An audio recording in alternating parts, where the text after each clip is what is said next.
رسول اللہ صلی اللہ علیہ وآلہ وسلم جب مدینہ تشریف لائے تو پہلے اپنے نانہال میں اترے جو انصار تھے، اور وہاں آپ صلی اللہ علیہ وآلہ وسلم نے 16 یا 17 ماہ بیت المقدس کی طرف منہ کر کے نماز پڑھی،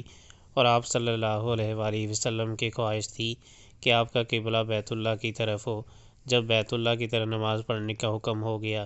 تو سب سے پہلی نماز جو آپ صلی اللہ علیہ وآلہ وسلم نے بیت اللہ کی طرف پڑھی عصر کی نماز تھی۔ وہاں آپ صلی اللہ علیہ وآلہ وسلم کے ساتھ لوگوں نے بھی نماز پڑھی۔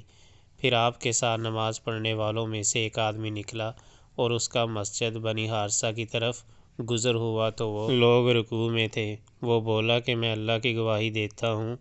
کہ میں نے رسول اللہ صلی اللہ علیہ وآلہ وسلم کے ساتھ مکہ کی طرف منہ کر کے نماز پڑھی ہے۔ یہ سن کر وہ لوگ اسی حالت میں بیت اللہ کی طرف گھوم گئے، اور جب رسول اللہ صلی اللہ علیہ وآلہ وسلم بیت المقدس کی طرف منہ کر کے نماز پڑھا کرتے تھے، یہود اور عیسائی خوش ہوتے تھے، مگر جب آپ صلی اللہ علیہ وآلہ وسلم نے بیت اللہ کی طرف منہ پھیر لیا تو انہیں یہ امر ناگوار ہوا۔ ظہیر ایک راوی کہتے ہیں کہ ہم سے ابو اسحاق نے براء سے یہ حدیث بھی نقل کی ہے کہ قبلہ کی تبدیلی سے پہلے کچھ مسلمان انتقال کر چکے تھے، تو ہمیں یہ معلوم نہ ہو سکا کہ ان کی نمازوں کے بارے میں کیا کہیں۔ تب اللہ نے یہ آیت نازل کی۔